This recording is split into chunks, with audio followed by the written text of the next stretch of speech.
En primera plana, Carlos Herranz. Bienvenidos en Primera Plana, el programa Actualidad de Radio Francia Internacional y de France 24 en español, en el que tratamos diversos aspectos de la actualidad de la semana que nos deja. Hoy vamos a hablar de la China de Xi Jinping, donde el presidente ha consolidado sin duda su poder. Lo hacemos con dos invitados ya en este estudio, el profesor de Economía de la Universidad de la Sorbona y vicepresidente del Instituto de las Américas, señor Carlos Kenan. Bienvenido en Primera Plana. Muchas gracias. Y contamos también con Miguel Martínez, corresponsal en Francia de TV Azteca. Señor Martínez, bienvenido. Muchas gracias. Hablamos ya de la China de Xi Jinping en Primera Plana. Bueno, pues el presidente Xi Jinping se convierte en uno de los hombres que más poder ha tenido en China durante las últimas décadas. Sus ideas incluso forman parte ya de los estatutos del Partido Comunista Chino, cuyo congreso ha sido clausurado durante esta semana en Pekín. Vamos a ver cómo lo ha ido tratando en sus portadas la prensa internacional. Empecemos con la prensa oficialista. La prensa oficialista, que se pueden imaginar, ha ensalzado sin duda la figura de Xi Jinping, como vemos en esta portada del Diario del Pueblo, el diario por antonomasia del oficialismo chino. También el China Daily habla de nuevo liderazgo, nuevos objetivos, en referencia a los nuevos proyectos del mandatario. Ya aquí en Francia, el diario Le Monde titula en su portada: Xi Jinping encierra todo el poder. Un liderazgo incuestionable al frente de la segunda potencia global, Xi Jinping, que pretende una posición hegemónica en China de cara a 2050. Quizá la pregunta ahora, señor Kenan, es ¿cómo pretende conseguirlo? Bueno, se trata indudablemente de una estrategia de largo plazo, con objetivos al horizonte 2050, como conmemoración, por así decirlo, del centenario de la Revolución China de 1949, que tiene varias dimensiones. Tiene una dimensión política fundamental, que es la consolidación de la situación de Xi Jinping en la dirección del Partido Único, del Partido Comunista. Tiene como objetivo importante también reforzar la legitimidad de esas instancias dirigentes, combatiendo la corrupción, por ejemplo, y mostrando que hay avances en ese plano. Y luego hay orientaciones en el plano internacional y en el plano interno que vienen en acompañamiento y que forman parte de esta estrategia. En el plano interno, indudablemente, la idea de desarrollar un socialismo moderno del siglo XXI y la confirmación de la orientación que ya está en vigor desde hace unos años de una new normal, de una nueva normalidad económica, poniendo fuertemente el acento en el refuerzo del consumo doméstico y de la elevación del nivel de vida interno, con el objetivo justamente también de tener en cuenta que la dinámica que se desarrolló hasta en los últimos 30 años de fuerte crecimiento basado en las exportaciones mostraba signos de agotamiento y que hay que basar más el crecimiento en la dinámica de la demanda doméstica. Y en el plano internacional, indudablemente, también hay lineamientos bastante precisos de buscar que China esté presente en todos los campos, reforzando su rol y, de hecho, transformándose en el 2050 en una potencia global. Más allá del rol fundamental que ya tiene como segunda economía, digamos, segunda potencia, más, por así decirlo, respecto a Estados Unidos. Yo diría que lo que es interesante allí es que, junto con el reforzamiento de las dinámicas ya en marcha de su rol comercial, la importancia que tiene para China el aprovisionamiento de materias primas y como su rol creciente como inversor a nivel internacional, hay un andamiaje institucional propio que lanza China y que refuerza en el curso de los últimos años y creo que se va a consolidar, que es la idea de la nueva ruta de la seda, del Banco Asiático de Infraestructuras, es decir, una serie de instituciones que se plantean tener un objetivo, digamos, y un alcance internacional, pero lanzadas por China, con iniciativa propia de China.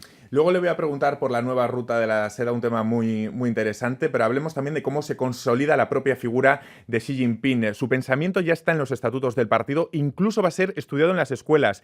No sé si hablamos de una figura que puede equipararse, que los libros de historia van a equiparar a la de la propia del Mao Zedong, ¿no, señor Martínez? Sí, es algo nuevo lo que está sucediendo en China con lo que ha sucedido en este 19 Congreso.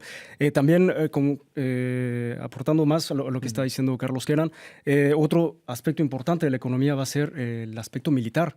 En el discurso, Xi Jinping dijo: un ejército se construye para combatir.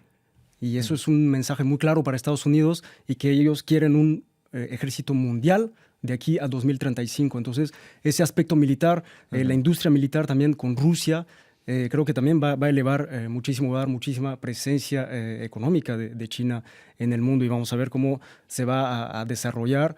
Recordar también que con la Unión Europea las importaciones son altísimas, más del 90% de la manufactura importada a Europa es todo de China.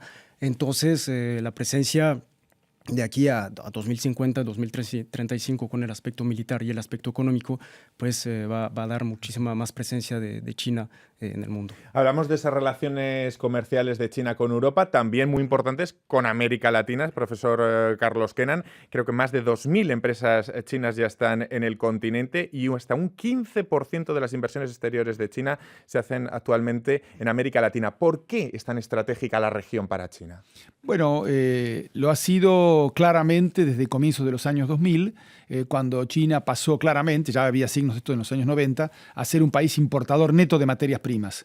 Entonces, soya, cobre, petróleo son productos que interesan fundamentalmente a China, que no puede conseguir en otras zonas del mundo, salvo en África, esencialmente, pero América Latina es un proveedor fundamental de esto y además, acompañando esto, es también una fuente muy importante de crecimiento para la economía china y sus inversiones, porque es un continente que tiene necesidad de infraestructuras, una parte ligada a este desarrollo de las exportaciones de materias primas, pero además de eso, en general, digamos, el posicionamiento chino es de jugar un rol en la construcción de carreteras, de hoteles, de toda una serie de infraestructuras en toda América Latina, no solo en los grandes países, como México, Brasil, los más grandes en términos de tamaño, sino también incluso en los pequeños países. Recuerdo, por ejemplo, que la última gira en América Latina en 2016 de Xi Jinping visitó Ecuador, Chile y Perú, países de la fachada pacífica.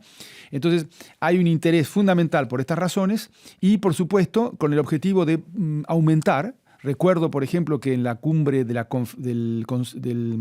la CELAC, que reúne al conjunto de países de América Latina con China en 2016, se planteó el objetivo de multiplicar por 2 el comercio y de aumentar justamente las inversiones que hoy día están en 110.000 millones, 115.000 millones de dólares en stock, pasar al horizonte de 2025 a 250.000, multiplicar por 2. Entonces hay un interés basado en estos factores fundamentales y también planes muy ambiciosos. Desde el punto de vista de América Latina es una oportunidad interesante, pero que debe ser analizada con detenimiento porque la fase de exportación masiva de materias primas probablemente ha llegado ya a un límite y lo que deberían tener en cuenta los países de la región es cómo se insertan mejor en sus exportaciones en esta dinámica de crecimiento del consumo interno que se plantea para los próximos años en China.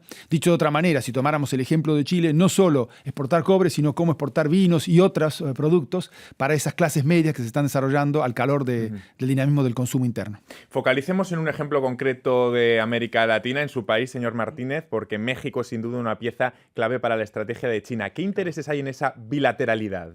Bueno, hay que recordar, primero terminaron con el tema de la presencia de China en América Latina, también de todo, no solamente importación, exportación, también la presencia en grandes proyectos. Hay que recordar el proyecto del canal del canal de Nicaragua, donde es un proyecto 100% chino y donde van a invertir más de 40.000 millones de dólares y eso va a ser en la contraparte del canal de Panamá, va a ser en Nicaragua. Luego en México hay que recordar que las importaciones que hace Estados Unidos. El automóvil, ¿no? El automóvil. El segundo importador de Estados Unidos es México y el primero es China. Entonces, esto ha sido las últimas cifras en 2016. Allá puede ser una cierta competencia, pero en México es el segundo socio económico, los socios, es China, después, México y después de Brasil. Entonces, la presencia de China en México es muy importante. Cabe recordar que en esta administración han habido ciertos proyectos que han sido terminados por asuntos de corrupción con el actual gobierno mexicano, como ha sido el tren de alta velocidad entre México y Querétaro, que había sido una concesión 100% para China, que había sido obtenido para el gobierno chino y no se logró debido a cuestiones internas por asuntos y escándalos de corrupción que se han visto. Pero yo creo que habrá que esperar. México se encuentra ahorita en una fase, vamos a decir, stand-by, todo el aspecto comercial continúa, pero para los grandes proyectos como son construcciones de líneas ferroviarias en México, yo creo que vamos a tener que esperar todavía un año a la nueva administración que va a entrar en 2018. Vamos a hablar de uno de los proyectos, de los macroproyectos que planea Xi Jinping, la nueva Ruta de la Seda, un macroproyecto que pretende conectar a Europa con Asia. Me gustaría, señor Kenan, que nos explicara un poco en qué consiste esta nueva Ruta de la Seda china. Bueno, recordando la idea de la Ruta de la Seda, de la vieja Ruta de la Seda, ha surgido desde las autoridades chinas en el pasado reciente la idea de promover esta nueva Ruta de la Seda que permitiría una conexión de infraestructura justamente para transporte, para conectividad entre China y el resto de Asia y Europa, pero que incluso toca a África igualmente, con el objetivo justamente de dinamizar intercambios y tener una participación muy fuerte de las propias inversiones chinas en el desarrollo de las infraestructuras que irían con esto. Por ejemplo, fuertes inversiones en Pakistán para desarrollar infraestructuras portuarias, aeroportuarias. Entonces, es un plan ambicioso dotado de un fondo de inversiones de $50.000 millones que efectivamente se articula también con este otro elemento importante desde el punto de vista institucional, que es el Banco Asiático de Infraestructuras, que lanza China también para reforzar esa dinámica con financiamientos, que forma parte también de otra dimensión que no hemos mencionado, incluso se manifiesta en América Latina, que es que además de ser un inversor importante, como mencionamos, se mencionaron con proyectos de montos considerables y de impacto considerable, por lo cual es en la región el segundo o tercer inversor, además de ser el primero o segundo socio comercial de los países de América Latina.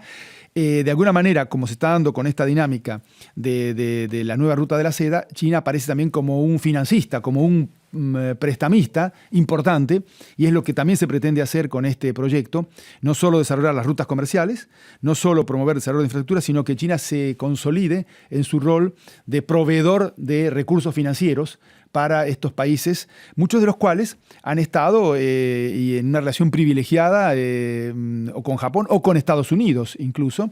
China pretende terciar en esto con iniciativas concretas de largo plazo, porque la Ruta de la Seda está planteada para las próximas décadas, para jugar un rol en este objetivo de 2050, y plantea una gran novedad. No hay una iniciativa similar, comparable, de las grandes potencias económicas, y muestra el gran sentido de largo plazo que caracteriza a China. Los grandes planes de Xi Jinping. Despedimos en este punto a los telespectadores de France 24. Nosotros continuamos aquí en Primera Plana.